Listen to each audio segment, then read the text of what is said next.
Hey guys, one of the books I wanted to talk about today is actually one of the books that had been on my bookshelf for a long time, like it happens with many books, and I was planning to read it every now and then I just couldn't get to it.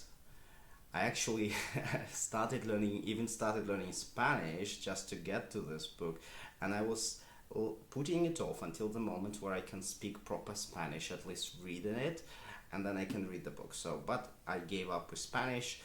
It's a long story. So in the end, I decided to finally give it a go. I read it in English, and this is the book, the famous uh, 100 Years of Solitude by Marquez. Well, so, uh, was I happy with the book? Yes, I was. I think it was one of the best books I've read in the last like year or two.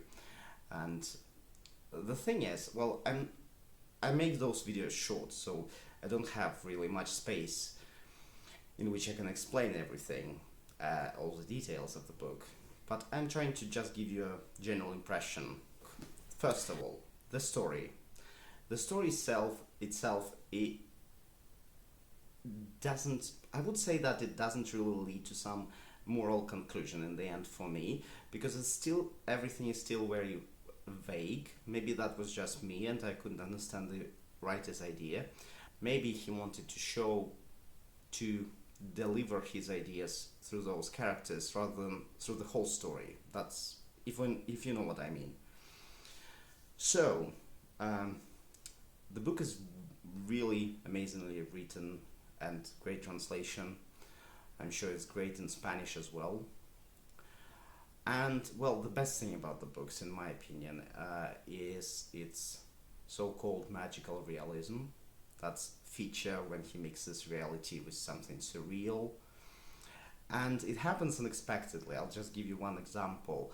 There is a passage about one of the characters dying, I think, or at least bleeding, and he goes on to say that his blood created a small rivulet which flew into and made a big river, and there was a river ever since from that moment, which I think is a very great description of how probably much blood somebody has lost, and maybe what impact it has on other people around, on the, like even on the landscape itself.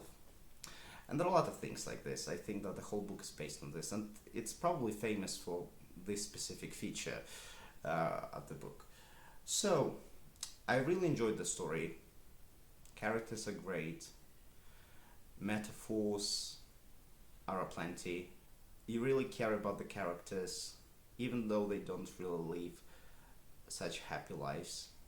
You still can relate to many things from them, and overall you feel very emotional.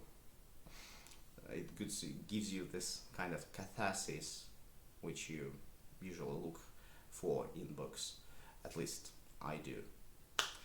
And I'm not going to mention anything negative about the book. I've already mentioned that I didn't really get the whole idea and what he was trying to show by showing these generations of this family. But even without that, I think the book was quite worth it. And I actually like books like this, with features of magical realism and very emotional. Maybe there is a book or two which you can recommend, similar to this one, something that leaves you kind of wanting more, wanting to read more. So share your ideas in the comments if you want.